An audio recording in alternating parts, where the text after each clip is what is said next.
여기서 118쪽 보면은 지문이 여러분이 이거 숙제로 이제 해오라고 했잖아요. 지문이 3개씩 있는데 다 보기는 조금 많으니까 선생님이 2개씩 진행할게요. 이제 2개씩 진행하고 얘들아 이제 보고 뭐 그다음에 이제 문학이랑 이제 문법도 이제 조금 이야기 조금 해봅시다. 자, 여기서 첫 번째 지문 보면은 이런 식으로 위에 보면 이건 특이하게 앞에와 다르게 제한 시간이 이제 써져 있죠. 제한 시간 이제 써져 있는데, 그러니까 7분 30초 내에는 풀어야 된다라는 이야기예요. 그래서 예를 들어서 선생님이 원래 이 교재랑 뭐랑 이제 조금 비교를 고민했냐면, 선생님 예전에 얘기했을 거예요. 매산비 얘기를 했을 거 아니에요. 매산비를 얘기를 했는데 그게 이제 매일 세 질문씩 푸는 비문학 그리고 문학책이 있는데 거기서는 이제 지문마다 한 이 정도는 풀어야 된다라고 이제 시간이 나와 있어요. 그리고 시간을 풀고 그리고 거기는 끝에 답을 이제 적는 칸이 있어서 2번을 풀 수 있거든요. 한 번 풀고 우리 끝나는 게 아니고 이제 2번 이제 풀 수 있어서 선생님이 그거를 하려다가 먼저 이제 푼 친구도 있고 그거는 좀 따로 부가적으로 해도 되겠다 싶어가지고 선생님이 이 교재로 이제 선정을 했던 거였거든요. 그리고 이것도 이제 단계별로 있고 해서 이 교재를 선택을 했는데, 그러니까 여러분이 이제 선생님이랑은 주말에 수업을 하잖아. 주말에 이렇게 연달아 수업하는데 주중에 이제 여러분이 혼자 공부할 때나 자습 시간에 예를 들어서 이제 모의고사는 시간 싸움이잖아요. 시간 문제잖아. 그래서 하루에 수학, 영어 하는 것처럼 맨날 하는 것처럼 국어도 비문학 같은 경우에는 두세 지문씩 시간 딱 정해놓고 풀어두는 게 좋아요. 그래서 왜냐면 그냥 한정없이 여유롭게 풀면은 뭐든지 풀 수 있어요, 여러분. 뭐든지 다 풀 수가 있는데 시간은 정해져 있잖아. 그 시간은 정해져 있고 그리고 신속 정확하게 풀어야 되잖아. 이걸 올리는 연습을 해야 돼요. 이제 진짜 수학이랑 영어와 다르게 국어는 한 번에 확 오르기 사실 어려워. 왜냐면 전파적으로 타고난 언어적인 이제 능력을 가지고 있는 친구들은 사실상 이 독서 같은 지문은 막 따로 공부 안 해도 잘하는 친구도 있거든요. 이제 언어적인 능력이 있으면 이제 조금만 해도 되겠지만 내가 그게 안 된다 하면은 그만큼 따라가기 위해서 배로 노력을 해야 되겠잖아요. 그죠? 그래서 내가 조금 부족한다. 특히 이 독서 책은 분야별로 이렇게 나뉘어지기도 해요. 그래서 내가 좀 과학 지문이 부족하다. 아니면 사회 지문이 부족하다 하면 골라서 이제 풀 수도 있는 거니까, 내가 볼 때는 여러분이 이제 야자를 하면 초반에는 할 거예요. 할 때, 정해놓는 거지. 계획적으로 국어 뭐 하고, 수학 뭐 하고, 뭐 예를 들어서 여러분 이제 통사랑 다니까 사회 뭐 이거 좀 공부하고 과학 공부하고 그래서 매일매일 계획적으로 조금씩 조금 해놔야 돼. 해놔야 되고 여러분 이제 학교 가면은 이제 수행평가다 뭐다 바쁠 거 아니야. 매일매일이 바빠요. 이제 쉴 틈이 없어. 왜냐면 이제 모의고사 따로 준비해야 되지. 이제 또 내신 준비도 또 따로 시험 공부도 해야 되지. 할 게 이제 산더미잖아. 그치? 공부 양 이렇게 많고 시간은 없고. 그러니까 여러분이 정말 계획적으로 짜가지고 공부를 해야 돼요. 그리고 효율적으로 공부를 해야 되는 거고. 그리고 이제는 여러분 때까지는 이제 국어 같은 경우에는 화법과 작문이나 언어와 매체주 둘 중에 선택을 해야 되잖아. 그치? 그러니까 내신에선 다 공부하지만 수능에서는 선택을 해야 되기 때문에 내가 뭘 중점적으로 해가지고 화작을 해야겠다. 아니면은 언어와 매체 문법을 선택해야겠다. 해서 효율적으로 공부를 하셔야 돼요. 효율적으로 모든 거 다 한다고 해서 나는 좋은 건 또 아닌 거지. 그치? 다 하면 내가 받아들일 수 있으면 좋지만 그렇지 않으면은 선택적으로 해서 효율적으로 공부를 해야 되겠죠. 그죠? 그래서 이렇게 소요 시간도 한번 해서 여러분 타임워치 사가지고 이제 매일 이제 하는 게 좋을 것 같아요. 선생님이 하는 거 외에도 추가적으로 여러분 하셔야 되겠지. 자, 그러면 두 질문 한번 봐볼게. 여기서는 경제학에서는 디지털화 되어 있는 상품과 아날로그 형태로 존재하나 디지털화 될 수 있는 상품 이 모든 것을 뭐라 한다는 거예요?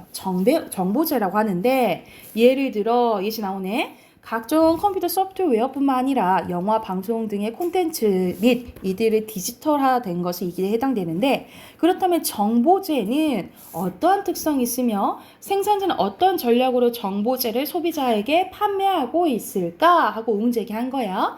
이를 정보재 하나인 컴퓨터 소프트웨어 중심으로 수요와 공급 측면에서 살펴보재. 그럼 먼저 수요 측면 나오겠죠. 수요 측면의 특성으로 정보재를 사용하는 소비자에게서 나타나는 잠김 효과를 들 수 있는데, 잠김 효과란 어떤 정보재를 사용하기 시작한 소비자가 그것에 익숙해지면 다른 어떤 정보재보다 이미 사용했던 것을 계속 사용하는 경향을 얘기를 합니다. 선생님 아까 전에 앞에 읽었을 때 중심 문장이랑 핵심을 얘기 안 했네. 먼저 펴줄게요. 여기서 중심 문장은 정보재예요. 여기가 중심 문장 표시하시고 핵심어는 정보재라고 보시면 되겠죠. 그리고 두 번째 문장에서 중심 문장은 수요 측면에서 잠김 효과예요. 여기가 중심 문장, 그리고 핵심어는 수요 측면의 특성, 그리고 잠김 효과 두 개로 볼게요. 그래서 여기서 선생님이 이제 색깔 표시 따로 해줄 테니까 달리 보시면 되겠죠. 이건 선생님이 중점적으로 봐야 되는 거는 이제 표시하면서 읽을게요. 이러한 경향은 새로운 정보재를 이용하려면 그것에 익숙해지기 위해서 많은 돈, 노력, 시간 등 전환 비용이 필요하기 때문인데, 물론 치약이나 비누 등 일반적인 상품에도 잠김 효과가 나타난대요. 하지만 정보재는 더 강하게 나타난다라는 거죠. 왜냐하면 가령 일부 소프트웨어 프로그램의 경우 의무 사용 기간을 지키지 않았을 때 지불해야 하는 위약금 같은 것까지도 전환 비용이 포함되기 때문이라는 거지. 이런 정보재의 이러한 측면을 고려해서 새로운 정보재를 판매하려는 기업은 소비자가 그 정보재의 사용에 익숙해지도록 일정 기간 소비자에게 상품을 무료로 사용하게 하거나 상품의 일부 기능만을 제공하는 판매 전략을 사용한다라는 거죠. 그래서 여기서는 이제 수요 측면 특성을 고려한 판매 전략이 나와 있다라고 보시면 돼요. 이는 기업이 소비자를 배려하는 것처럼 보일 수 있지만 실제로는 판매 전략이다라고 보시면 되겠죠. 그 다음으로 공급 측면 나와요. 공급 측면에서 정보재는 원본의 개발에 드는 초기 비용은 크지만 디지털로 생산, 유통되기 때문에 원본의 복제를 통한 재생산에 투입되는 추가적인 한계 비용은 매우 작다라는 특성이 있대요. 그래서 여기서는 공급 측면에서의 이제 특성이 나오네요. 따라서 원본을 개발하지 않고 재생산만 하는 신규 기업이 시장에 진입할 경우 적은 비용으로 원본의 재생산이 가능한데, 원본을 재생산하는 기업과 원본을 재생산하는 기업들이 이들이 동일한 정보재를 시장에서 경쟁한다고 가정을 해보재. 그래서 여기서는 가정이 나오는데, 이러한 상황에서 가격 인하 경쟁이 일어나서 정보재 가격이 낮아지면 원본을 개발 재생산하는 기업은 초기 고정 비용을 회수할 수 없어서 이윤이 안 남는다 이 말이야. 그래서 정부는 지적재산권, 상표권, 특허 같은 법적 제도를 통해서 이 정보재 원본의 개발 재생산한 기업을 보호해준다라는 내용이에요. 그래서 한편 법 제도의 보호를 받게 된 기업은 정보재의 소비자를 고려하여 판매 전략을 선택하게 되는데, 이는 정보재에 대한 소비자의 기호나 가치에 따른 상품 차별화나 가격 차별화 전략이 나타나기도 한데요. 그래서 여기서 핵심어 판매 전략 중에 두 가지 뭐가 나와요? 상품 차별화 그리고 가격 차별화가 나온다라고 보시면 되겠죠. 그래서 기업은 시장의 상황에 따라 두 전략이 각각 혹은 동시에 사용을 하는데, 상품 차별화 전략에서는 소비자의 기호에 따라서 상품 내용이나 기능을 약간 다르게 만든 버전을 이제 활용을 해요. 그래서 버전 1, 2 이렇게 올리는 거지, 그치? 그리고 가격 차별화 전략은 동일한 정보재라도 소비자에 따라 가치가 달리 평가되는 경향을 활용하는 방식을 통해서 이루어집니다. 그래서 생산자는 소비자의 정보를 사전에 최대한 파악하여 모든 소비자에게 동일한 가격을 책정하기보다는 소비자가 평가하는 정보재의 가치에 따른 최대 지불 의사 기준으로 정보재 가격을 결정한다라는 거죠. 그러니까 똑같은 사람한테 똑같은 가격으로 팔지는 않는다 이 말이야. 가령 소비자 사이에 재판매가 불가능한 시장에서 소비자 유형별 정보를 사전 알고 있는 기업이 어떤 정보를 판매하고 각 소비자는 가격이 자신의 최대 지불 의사 금액에 이하일 때 반드시 구입하며 최대 구입 횟수는 1이라고 이제 가정을 한대요. 그래서 이제 가정을 통한 이제 예시가 나오는데 그 정보제의 초기 비용은 1,000원이고 한개 비용은 0원이며 그리고 소비자의 유형은 각각 의리 존재하고 최대 지불 의사 금액은 간 유형이 800원, 을 유형이 400원에 칩시다. 만약 생산자가 두 유형의 최대 지불 의사 금액 중 하나만 선택해서 가격을 책정할 경우, 즉 800원 혹은 400원으로 책정한다고 한다면 정보제를 간 유형에 판매하는 경우와 갑을 유형에 모두 판매하는 경우가 발생하죠. 이때 두 경우 각각 800원의 수입만 올릴 수 있게 된다라는 거지. 그러니까 예를 들어서 봐봐. 400원을 하면 400원, 400원에서 800원이잖아. 근데 800원을 하면 누가만 사? 값만 사잖아. 그 똑같이 800원만 된다 이 말이지. 이해됐나요? 그래서 그러나 생산자가 각각 최대 지불 의사 금액 기준으로 가격을 달리 측정해 정보제를 각각 판매한다면 여기서는 1,200원 팔 수 있겠죠. 그쵸? 그래서 초기 고정 비용 1,000원을 초과하게 되어서 200원의 이윤을 발생하게 된다라는 거예요. 그래서 사전 이제 확인을 할 수가 있으면 최대한 이것을 이용해서 이윤을 올리려고 하는 게 가격 차별화 전략이라고 생각하시면 되겠죠. 그거에 대한 이제 내용이야. 그러면 이것을 이제 옆에 보면은 이거는 전체 우리 앞에서 스텝 1, 2, 3 한 걸 한 번에 한 거라고 생각하시면 돼요. 그래서 전체 핵심어는 1문단에 나왔던 정보제죠. 그치? 정보제고 1문단 이거는 첫 번째 문장이 있다라고 보시면 되고요. 그래서 각각 또 문단에 대한 요약 정리했네. 정보제에 대한 개념. 그리고 2, 3문단은 수요 측면이었죠. 그리고 4문단은 공급 측면이었고요. 그리고 마지막에는 정보제의 공급 측면 특성을 고려한 기업의 판매 전략 2가지 나왔었죠. 그거에 대한 정리고 전체적인 구조도 정리했네요. 그래서 주제는 정보제의 개념과 정보제를 판매하는 기업의 판매 전략이라고 보시면 됩니다. 그래서 여기서는 우리 앞에서 스텝별로 했던 것을 이제 한 번에 하는 이제 단계라고 생각하시면 되고요. 이거에 대한 이제 문제 뒤에 5문제 있죠. 5문제 답 확인 한번 해볼게요. 여기서 다룬 내용이 아닌 것은 여기서는 변화 과정은 안 나왔지. 거기서 공급 수요 측면의 특성이랑 전략 나왔잖아요. 그치? 5번이고요.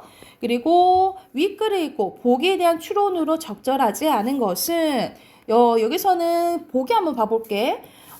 병과 정이 있는데 병은 2년째 자신의 제품을 이용하고 있는 땡땡 기업이 자신의 제품을 계속 사용하기 위해서 자신과 3년 연장 계약을 체결하면 이용요금을 할인하기로 해준 거예요. 그래서 이거는 앞에서 나왔던 그 비용, 잠김요가를 이제 이용한 거지, 그치? 단, 땡땡 기업이 계약을 파기할 경우 병에게 위약금을 이제 지불하게 돼야 되는 거예요. 그게 아까 전에 위약금은 전환 비용이라 했잖아요, 그죠? 그래서 땡땡 기업은 새롭게 출시된 정의 제품이 더 좋다고 생각해서 정의 구매를 문의했는데 정은 땡땡 기업이 병의 제품을 쓰고 있는 것을 알고 자신의 제품을 사용하도록 유도하기 위해서 3년 동안 땡땡 기업이 자신의 제품을 이용한다면 병이 제시한 요금보다 훨씬 저렴하게 해주겠다고 제안을 한 거예요. 그래서 이거는 누구의 병의 이제 잠긴 효과가 좀 약화된 거지, 그치? 위에는 아까 전에 강화된 거고. 그런데 기업은 정의 제품을 새롭게 익혀야 되는 또 부담을 느낀 거야. 새롭게 하면 이건 뭐가 높아지는 거야? 전환 비용이 높아지는 거라 생각하시면 되겠죠. 그쵸? 그러면 여기에 대한 설명으로 알맞지 않은 것은 여기서는 5번이겠죠? 5번 봐봐. 만약 정의랑 결합했다면 여기서는 병의 제품에서 발생할 수 있는 전환 비용을 늘리려는 의도인 거예요? 오히려 늘리려는 의도를 그냥 줄이려고 했던 거잖아요. 그치? 늘리려는 의도 아니라고 보시면 되겠죠? 그래서 5번이 잘못됐다라고 보시면 되고 3번 가보자. 기억을 발생시키기 위해서 할 판매 전략은 기억은 잠김 효과예요. 잠김 효과를 발생시키기 위해서는 뭐 해야 돼? 계속 줬다가 뺏어야겠지. 그치? 그거 관련된 거는 5번이 되겠죠. 자, 4번 가볼게요. 여기도 약간 적용하는 문제네, 그치? 아까 전 마지막에 나왔던 그 문제죠. 그 예시지. 초기 고정 비용은 130원이고, 그리고 B의 초기 고정 비용은 70원이고, 각각의 한개 비용은 0원이래요. 이렇게 봤을 때, 자, 그러면 여기서 합쳐보면 다 만약 판다 하면은 130원이지, 그치? 그리고 여기서 다 판다고 하면은 이제 90원이네요. 그쵸? 그리고 A는 130원이고 초기 비용은 70이니까 만약 다 판다고 하면은 이거는 이윤이 똑같고 이윤이 0이지. 그리고 이거는 20원이 되겠죠. 최대로 생각하면은. 그러면 여기서 알맞지 않은 것은 뭐겠어요? 방금 했듯이 만약 60원으로 만약 80원으로 책정하면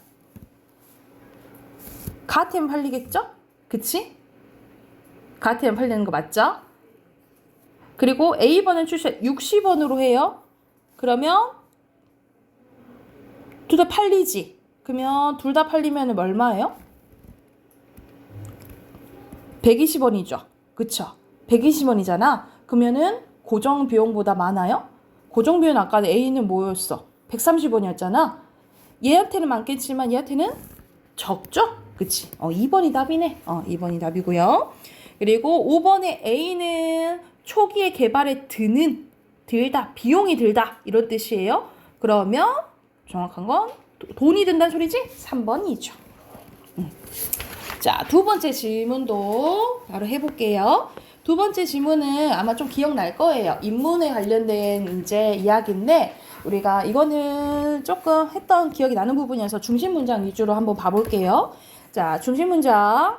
자, 고대 중국인들은 인간이 행하지 못한 불가능한 일은 그들이 신성하다고 생각한 하늘에 의해서 해결 가능하다고 봤다라는 거야. 그래서 예전에는 하늘이 다 결정한다. 그리고 예를 들어서 우리는 예전에는 왕이 있었잖아요. 왕이 될 수 있었다라는 것을 하늘에서 내렸다. 이렇게 생각을 했다라는 거지. 그래서 하늘에 대한 여기서 인식은 완전 절대적인 존재라는 믿음이 있었다라는 거예요. 그래서 여기서 핵심어 이렇게 보시면 되고요. 두 번째 문단 봐볼게. 그런데 순자는 달리 생각했다라는 거죠. 순자에 대한 하늘에 대한 주장은 뭐냐면 완전 달랐다는 거지. 순자는 그냥 하늘을 단지 자연현상으로 봤대요. 그냥 하늘은 하늘이야 이렇게 봤다라는 거지. 의미부여에서는 안 된다라고 얘기를 했단 거야. 그래서 막 이렇게 나열이 됐는데, 그러니까는 말 그대로 사람을 가난하게 만들 수도 없고 병들게 할 수도 없고, 그리고 잘 살든 못 살든 이거는 하늘과 상관이 없다, 무관하다라고 이제 얘기가 나오죠, 그렇죠? 그리고 다음 문단 보면은 하늘은 그 자체로 운행법칙을 따로 갖고 있어서 인간의 길과 다르다라고 본 거야. 그래서 천체 운행을 불변의 정규 궤도에 따른다. 그러니까 알아서 자기들끼리 이제 움직인다라는 거야. 그래서 여기서부터 봐볼게. 즉 하늘은 여기서부터 봐볼게. 하늘은 아무 이야기도 안 하는데 사람들이 하늘과 관련돼서 이야기를 만들어낸다는 거예요. 그래서 우리가 종교적인 것도 사실상 하늘 귀의하는 거지, 그치? 하느님 하고 이제 비는 거지, 그치? 그래서 순자는 천재지변이 일어난다고 해서 하늘의 뜻이 무엇인지 알려고 노력할 필요가 없다라고 얘기를 했다라는 거죠. 이것이 뭐라고 보면 돼요? 불구지천이라고 보시면 됩니다. 하늘한테 뜻을 알아내려고 할 필요가 없다 이 말이야. 그래서 순자가 말한 불구지천의 뜻은 자연현상으로서 하늘이 아니라 하늘에 무슨 의지가 있다고 주장하고 그것을 알아내겠다고 변비는 종교적 사유의 접근을 비판하려는 뜻이라는 거죠. 그러니까는 하늘은 그냥 하늘인데 엄한 데다가 뭔 그것을 빌고 앉아있냐. 그러니까 하늘에 빌지 말고 인간 스스로가 노력을 해야 된다라고 얘기를 하는 거예요. 그래서 나오죠. 인간 사회에서 스스로가 해야 할 일을 열심히 하면 된다. 공포에 떨며 기도나 할 것이 아니라 이것을 극복하도록 노력해야 된다라고 본 게 이제 순자의 개념의 그 하늘에 대한 생각이라고 보시면 되겠죠. 그래서 순자의 관심은 하늘에 있지 않고 사람에 있었다라고 보시면 돼요. 그래서 마지막에 보면은 하늘은 인간은 나았으면 인간은 다스리는 의지를 갖고 있지 않다. 따라서 하늘은 혈기나 욕구를 지닌 존재도 아니고 그냥 만물을 생성해내는 자연이니까 인간은 종교에게 귀의하지 말고 스스로 노력해야 된다라는 내용이라고 보시면 돼요. 자, 그러면 여기에 해당하는 문제 답하긴 해볼게. 논지 전개 방식은 앞에 중국인에 대한 하늘에 대해 생각나고 또 하늘에 대한 순자의 생각 나오잖아요. 그치? 그래서 가장 적절한 것은 이 1번이라고 보시면 돼요. 특정돼서 하늘에 대한 새로운 관점, 순자의 관점 나오죠? 그래서 그 내용을 자세히 표현했다라고 보시면 되고요. 그리고 7번에 하늘에 대한 중국인들의 인식으로 적절하지 않는 것은 완전 무관한 존재로 인식했어요? 아니잖아. 완전 하늘이 내렸다 이렇게 생각한 거지. 그치? 아닌 거 2번이네요. 그리고 8번 가볼게. 불구지천. 이거는 그러면 순자의 생각 고르면 된다라고 보시면 돼요. 인간의 의지 중시하죠. 그쵸? 그리고 자연과 인간의 길은 다르다 했고 하늘에서 찾는 거? 아니죠. 그리고 종교적 사역 비판한다 했지? 그럼 답 4번이네요. 자, 그리고 여기서는 맹자의 근원이 나옵니다. 맹자는 하늘이 인류의 근원이며 인류는 하늘의 덕성이 발현된 것으로 본다. 한이라는 존재의 이런 면에서 도덕적으로 의의를 가지고 있다 했는데 따라서 사람이 덕성을 받아 그것을 자신의 덕성으로 삼고 그리고 이를 노력하여 수양해서 실현해 나가면 사람의 덕성과 하늘의 덕성은 서로 통하게 된다라는 거예요. 그래서 여기서 보면 맹자는 하늘을 따르면 잘 사는 거다. 왜냐하면은 우리의 본성과 이 하늘의 이제 자연적인 것과 연결돼 있다. 이렇게 본 거야. 그래서 뭐가 된다고 했어? 도덕적인 의의 갖고 있고 이 밑바탕이 된다라고 얘기를 했죠. 그래서 여기서는 적절한 거 고르는 거네. 답은 3번이라고 보시면 되겠죠. 도덕적 의의로 가진다고 했으니까. 이해됐을까요? 그러면 선생님이 2개씩 한다고 했잖아. 그래서 한 가지 남았는데 이거는 내일 이어서 할게요. 그리고 우선은 14대2는 미리 풀어놓게요. 14대2 우리 미리 풀어놓자. 그래서 135쪽까지 미리 좀 풀어놓으세요. 135쪽까지 숙제로 해오시고 135쪽까지 숙제로 해오고 문학 꺼내보세요.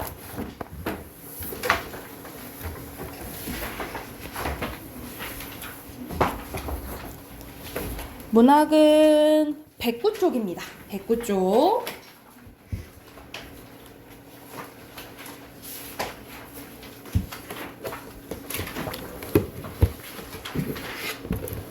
자, 109쪽 할 자리인데 여기서는 우리 앞에서 소설 계속 했었잖아요. 우리가 소설에서 없어선 안 될 거. 우리가 갈등입니다. 갈등이 없으면 뭐가 없어요? 재미가 없어요.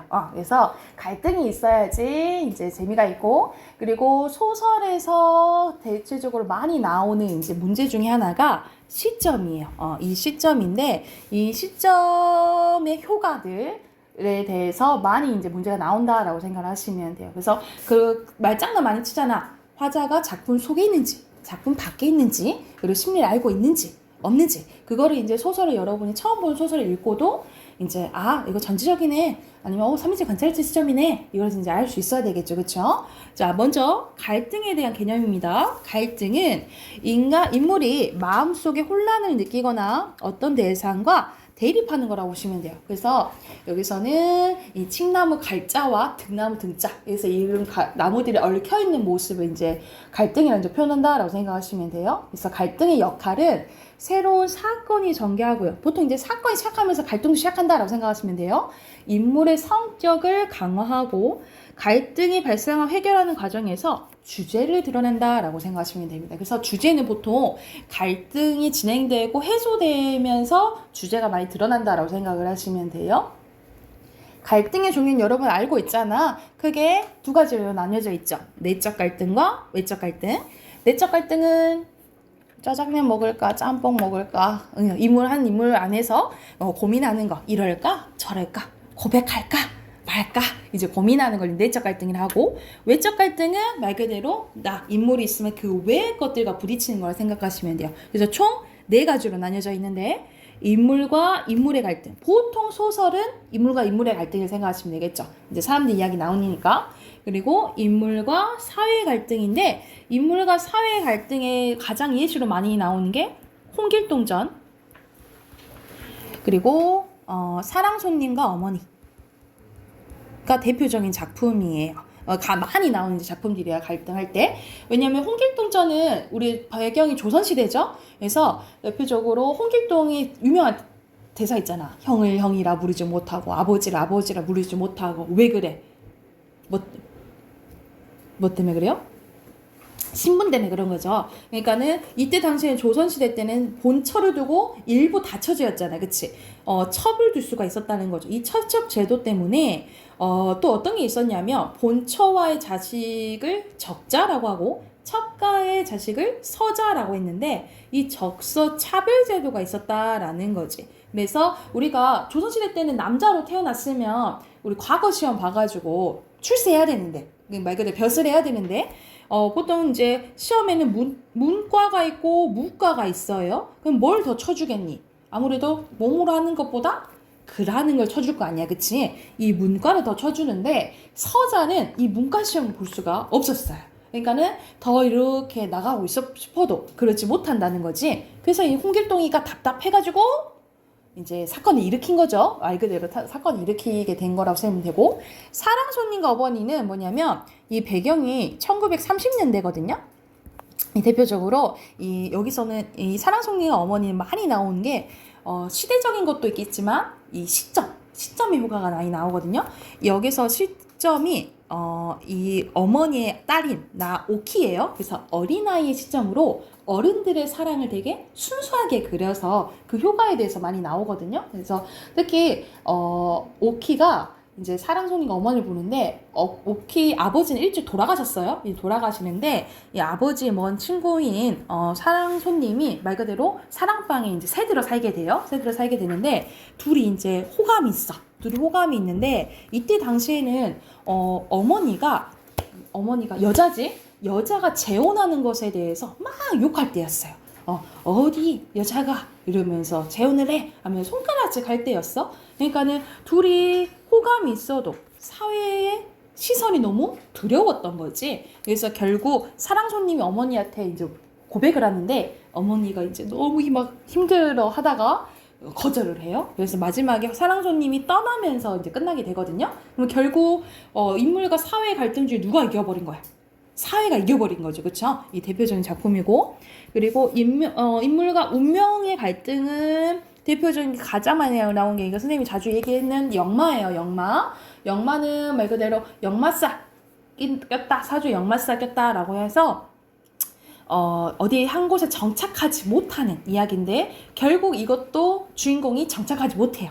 그래서 이것도 인물과 운명 중에 운명이 이어버리는 갈등이라고 생각하시면 되고 인물과 자연의 갈등은 말 그대로 자연재해로 인해서 사람이 어떠한 문제 약간 실현을 겪으면 인물과 자연의 갈등을 보시면 되겠죠. 선생님이 뭐 가장 예시로 많이 드는 게 요거 좀 뭐 영화로 치면은 여러분 봐봐 나는 이렇게 행복하게 평화롭게 살고 싶은데 여러분 부산행 생각해봐 갑자기 막 좀비 바이러스가 퍼졌어 그럼 우리 행복하게 평안하게 살 수 있어? 그러지 못하잖아 그치? 뭐 이런 갈등이 되겠죠 그쵸? 그래서 대표적인 외적 갈등은 인물과 인물과 사회 인물과 자연 인물과 운명 이렇게 네 가지 있다라고 보시면 됩니다. 그리고 오른쪽 가보자. 오른쪽은 이제 우리가 소설에서 말한 사람은 서술자죠 그쵸? 자, 여러분 서술자와 작가는 전혀 일치하지 않아요. 왜냐면 소설은 어떤 이야기야? 거짓 이야기지. 거짓부랑이지. 그래서 말한 사람 서술자도 다 거짓 인물이에요. 그래서 작가와 일치할 수 없다. 전혀 일치할 수 없다라고 보시면 돼요. 그래서 서술자는 소설에서 이야기하는 사람으로 서술자가 작품 안에 있으면 1인칭, 밖에 있으면 3인칭이라고 보시면 됩니다. 그래서 우리가 알고 있죠? 1인칭 주인공점은 나로 나오는데 내가 주인공. 그쵸? 근데 1인칭 관찰점은 내가 나오는데 내가 주인공이 아니고 따로 주인공이 있을 때라고 보시면 되겠죠. 그리고 전지적 작가 시점은 뭐야? 전지, 모든 것을 알고 있다 이 말이야. 인물의 심리까지 다 알아요. 그러면 독자가 상상할 필요가 있어 없어? 없어. 그래서 독자의 상상력을 가장 많이 제한시켜주는 게 전지적 작가 시점이라고 보시면 되고요. 3인칭 관찰자 시점은 그냥 말 그대로 인물의 행동, 뭐 대사 이런 것만 겉으로 보이는 것만 다 얘기해 주는 거야. 그래서 가장 시점 중에 가장 객관적이다라고 보시면 돼요. 가장 객관적이에요. 그리고 심리를 얘기 안 해주니까 독자가 다 상상해야 되잖아요. 그치? 그래서 독자의 상상력을 가장 많이 유발시키는 시점 중에 하나다라고 보시면 됩니다.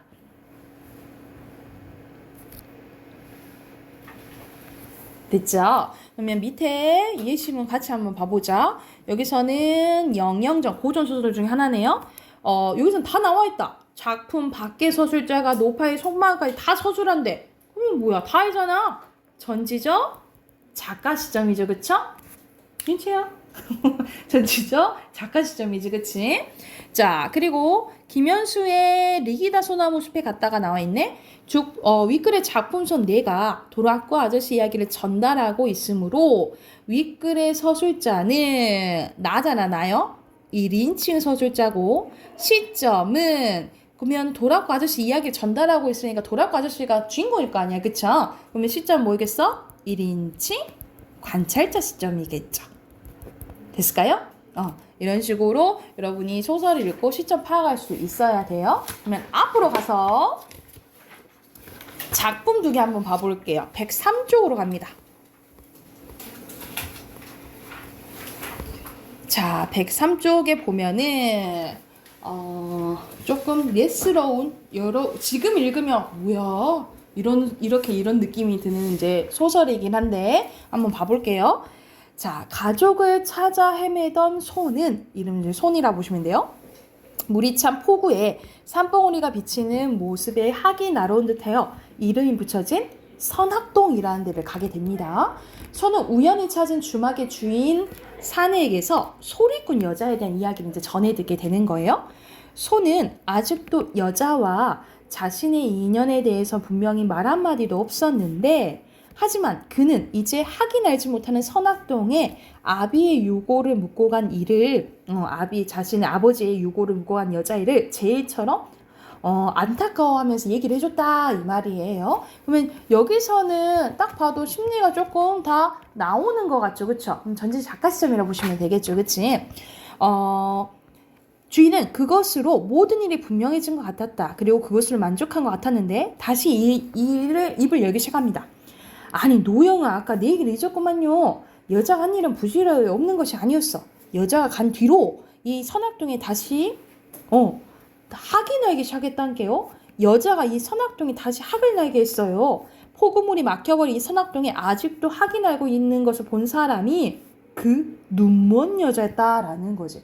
이거 아이러니하지, 그치? 눈을 멀었는데 학을 날고 있던 사람이 그 눈먼 여자였다라고 얘기를 한 거야. 주인이 이번에야말로 선악동에 다시 학이 날게 된 사연을 이야기를 시작했다라는 거예요. 그래서 이제 그 선악동에 여자가 오게 됐는데, 그러나 여자는 정작을 그 비상학을 쫓듯이 보이지도 않는 눈길로 벌판 쪽을 막 더듬었는데, 그러다 비로소 채비가 제법 만족스러워진 노인 쪽으로 돌아보며 비탄조로 아베의 소리가 그러니까 그 시절 늘 물 위에 날아오는 학과 함께 논일었답니다. 주인 사내로서는 갈수록 예사롭지 않는 소리들이었대. 눈 아래 들판에 이제 물도 없고 산 그림자도 없었다. 게다가 여자는 어렸을 적 아비의 소망처럼 그 물이나 산 그림자의 형용을 깊이 눈여겨보았을 리 없었다. 하지만 여자는 이제 눈을 못 보기 때문에 오히려 성한 사람이 볼 수 없는, 그러니까 오히려 보통 사람들이 볼 수 없는 물과 산 그림자를 보고 있는지도 몰랐다 하고 이제 추정하는 거죠. 두 눈이 성에 있는 사람이라면 그 말라붙은 들판에서 있지도 않는 물과 그리고 산 그림자를 볼 리가 없었다. 있지도 않는 물과 산 그림자를 본 것은 오히려 그녀가 앞을 못 보는 맹인이기 때문이었다. 산에 그런 상상을 차차 어떤 불가사의 믿음으로 변해갔는데 여자는 마침내 소리를 시작하고 있었대. 그러니까 노래를 이게 부르는 거죠. 그런데 산에는 그 여자의 오장이 끓어오르는 듯한 목소리에 문득 자신도 그것을 본 것이다. 사립에 기대어 눈을 감고 가만히 여자의 소리를 듣고 있으니까 산의 머릿속 오랫동안 잊혀져 온 날에 그 옛날에 비상하게 서서히 날개를 펴고 날아오기 시작했다라는 거죠. 그러니까 이 여자의 이제 소리를 듣고 있으니까 뭔가 옛날 것이 막 떠오르면서, 그러니까 아무래도 이 여자는 소리에 트인 사람인 거겠지, 그치? 그걸 듣고 있으니까 이제 와닿게 된 거겠죠? 그리고 여자의 소리가 길게 이어져 나아갈수록 선악동은 다시 옛날의 폭우로 물이 차오르고 한 마리 선악이 그곳을 끝없이 노리기 시작했다라는 거예요. 그래서 그런 일이 있으므로 사내는 여자의 학을 믿지 않을 수 없었다라는 거죠. 진짜 자기가 학을 이제 봤다라는 거지, 그치? 사실 눈을 감았다 했잖아. 그러니까 그게 이제 떠올려지는 거지. 예전에 이제 선악동인 것처럼 이 여자가 그 소리로 이제 만들어줬다라고 얘기를 하는 거죠. 여자는 날마다 민물대를 잡아 소리를 하였다. 소리는 언제나 그 선악동을 옛날에 포구마을로 변하게 하였고 그 포구에 다시 선악이 유유히 날아오게 하였다. 그러다 갑자기 여자가 선악동을 떠나갔다라는 거예요.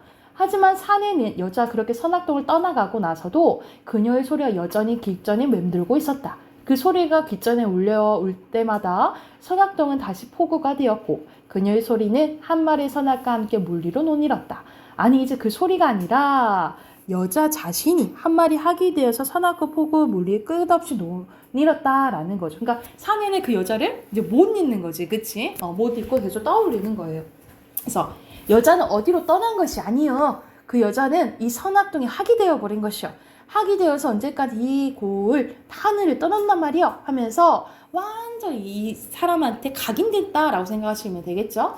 여자가 그토록 갑자기 마을을 떠나가 버린 데에 아쉬움 때문이었을까. 주막집 이웃들이나 벌판 건넌 선악동 사람들마저 산의 그런 소리에 그리 허물을 해오는 눈치가 없었다라는 거죠. 넘겨서 선악동 사람들은 여자가 모셔온 아비의 유고를 모른 채 해주듯 여자가 그렇게 주막을 떠나가도 나서도 그녀의 사연이나 갈 곳을 굳이 묻고 드는 일은 없었대. 뿐더러 주막집 사내가 이따금 그렇게 앞뒤 없는 소리를 짓거려대도 그러는 사내를 탓하긴커녕 오히려 그와 어떤 믿음을 같이 하고 싶은 진중한 얼굴이 되곤 했다라는 거지. 그래서 이제 아무래도 이 여자가 왔을 때도 사람들이 조금 이해해주고 하니까 이 여자는 편이 있었다라는 거죠, 그치? 손은 이제 완전히 녹초가 되어버린 표정이었대. 이따금 손에 가져가던 술잔마저 이제는 전혀 마음이 없는 모양이었다. 이야기를 끝내고 난 주인 역시 마찬가지였는데 가슴속에 지녀온 이야기를 손 앞에 모두 털어놓은 것만으로 주인이 이제 자기 할 일은 다 해버린 사람 같았대. 손이 뭐라고 댓글을 해오든 안 해오든 그로서는 전혀 개념할 일이 아니란 태도였다. 주인은 완전히 손해반응을 무시하고 있었는데 뒷산 고개를 넘어오는 솔바람 소리가 아직도 이따금 두 사람의 귓전을 스쳐가고 있었다. 그 솔바람 소리에 멀리 뚝 넘어 바다 소리가 섞인 듯 했다. 그래서 손이 먼저 얘기를 한 거예요. 뭐라 이제 얘기를 하냐면 주인장 이야기 고맙게 들었어. 근데 하지만 아까 이야기 가운데 주인장께서 일부러 사람 한 명을 빠뜨리고 얘기를 했다. 그러니까 아마 그 이야기를 알고 있는 듯이 이제 손은 얘기를 한 거예요. 주인장 어렸을 적에 이 말을 찾아줬던 그 소리꾼 부녀 이야기 말이요. 그때 그 어린 계집의 아이에선 소리 장단을 잡아주던 오라비가 하나 있었을 것입니다. 그런데 주인장께서는 일부러 그 오라비 이야기를 빼놓고 있었죠. 하면서 추궁을 하듯 주인의 얼굴을 마주 바라봤대. 주인도 이젠 더 사실을 숨길 수 없단 듯 고개를 두어 번 깊이 끄덕였대. 그렇지요. 난 그 오라비가 뒷날에 늙은 아비의 어린 누이를 버리고 혼자 도망쳤다는 이야기까지 여자에게 다 듣고 있었니께요. 하면서 그렇단 주인장은 그 노누이가 서로 아비의 피를 나누지 않는 남남이라는 한 가지 사이라는 것도 알고 있겠구만요. 그리고 그 어린 오라비가 부녀를 버리고 떠난 것은 차마 그 원망스러운 의붓아비를 죽여 없앨 수 없었다는 것도 말이요. 하면서 끄덕여 보였다라는 거죠. 그래서 약간 아마 손이 그 사람이지 않을까 이렇게 암시하면서 그 이야기가 끝나게 된다. 그 오라비가 손이 아니지 않을까라고 암시하면서 끝나게 된 이야기라고 생각을 하시면 돼요. 그래서 아무래도 이제 우리가 보통 한스러운 것에 대해서 우리가 소리꾼 하면은 우리가 일부러 이 이야기 말고도 다른 이제 유명한 이야기 있는데 사실 우리가 판소리, 창을 하는 사람들은 소리를 막 튀어야 되잖아요. 그치? 그래서 되게 엄청난 한스러움이 드러나야 돼서 일부러 이제 고통을 주는 경우가 있어요. 그래서 예를 들어 선생님 막 예를 들어 창을 한다고 해봐. 창을 이제 소리 내어서 막 계곡 가서 막 소리를 하기도 하는데 내가 소리가 안 나오는 거야. 한스러움하면 안 나는 거야. 그래서 어떤 스토리에서는 어떤 내용이 있냐면 창을 하는 주인공 여자 중에 창을 하는데 일부러 약을 먹여서 눈을 멀게 만들어요. 이것도 비슷하게 여자도 놀이 창을 하는데 눈을 멀잖아. 그치? 맹인이잖아. 그러니까 눈을 멀게 해서 그 한스러운 마음을 이제 소리로 승화하게끔 만드는 거예요. 그런 내용이 이제 조금 많거든요. 그래서 여기서는 주제 써놓고 해당하는 거 문제 풀어볼게요. 그래서 여기서 주제는 뭐라고 보시면 되냐면 소리를 통한 한해 예술적 승화라고 보시면 됩니다. 소리를 통한 한 해의 예술적 승화예요.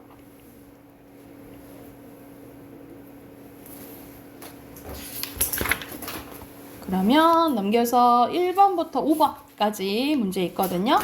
바로 풀고 답 확인해 볼게요.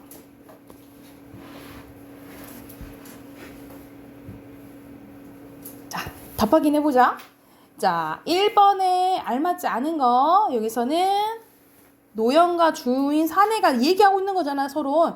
X죠. 주인 사내가 이제 이 남자한테 노영 이렇게 불렀던 거죠. 그쵸? 1번에 3번이고요. 여기서 특징은 이야기를 전달해주고 있잖아. 이랬었다 라고 얘기를 하잖아요. 그럼 몇 번이야? 1번이겠죠? 1번이고요. 3번에 알맞지 않은 것은 몇 번이에요?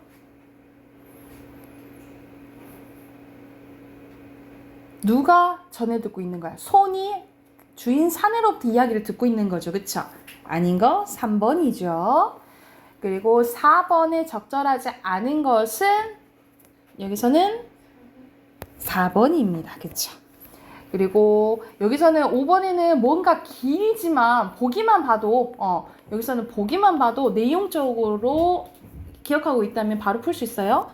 답 3번인데 여자는 오라비를 기다려주는 거? 아니죠. 그리고 마지막에 떠났다 그랬잖아. 그지? 이 부분이 틀렸다라고 보시면 됩니다. 됐을까요? 시간이 별로 안 남아서 이거는 뒤에 거는 두 번째 거는 내일 하고 문법 답 확인할게요. 문법 숙제 있었죠? 문법 답 확인하고 끝내줄게.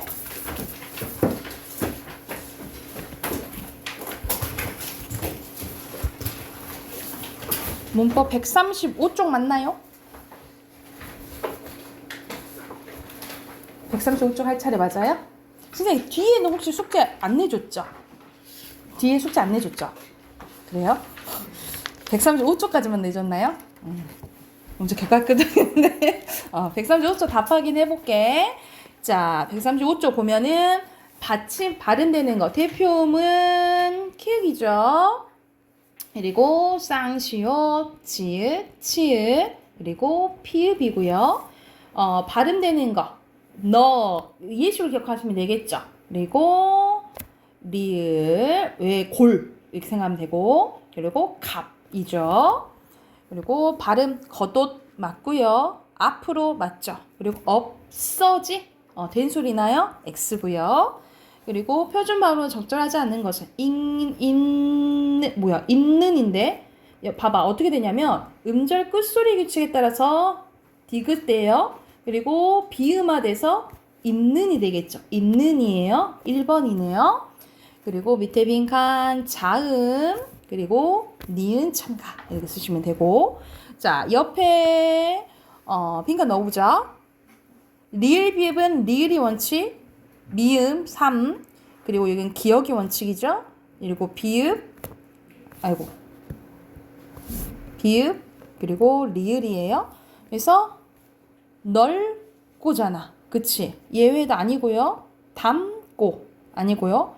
여기서는 묵고 원래 리을 기억은 원칙은 기억이지만 뒤에 기억이 오면 리을로 발음돼요. 그래서 오죠. 그리고 읍고 X 훑고 X. 그래서 답은 여기서 적절한 거잖아요. 넓고, 넓고죠. 담고, 맞지? 그래서 여기서 묽고, 읍고, 훑고예요. 됐나요? 그래서 2번이요. 답 옳은 것은 2번. 핑카 밑에 1번의 소리, 어법, 그리고 모음, 미음, 그리고 오, 요고요. 그 다음에 부사, 그리고 단어, 접두사, 6번의 보조, 7번의 니은, 디귿, 가느다란 물방울이죠. 비읍, 이응. 그리고 니은, 미음, 안자, 갑, 시. 시옷은 뒤로 연음되면 된소리로 돼요. 그리고 비음 현상이네요. 각각 기역, 디귿, 비읍은 니은, 미음 앞에서 이응, 니은, 미음으로 발음되죠. 이건 순서 정확히 쓰셔야 돼요. 됐을까요? 자, 뒤에 보면은 문제 있거든요. 이건 쌤이 숙제로 내줄게요. 136쪽부터 138쪽까지 138쪽까지 있죠? 앞에 해당 내용 되는 문제여서 138쪽까지 숙제로 해올게요. 그래서 오늘 숙제는 틀린 단어 쓰고, 그리고 비문학 푸시고, 그리고 138쪽까지 숙제 해오시면 될 것 같아요. 여기까지 할게요.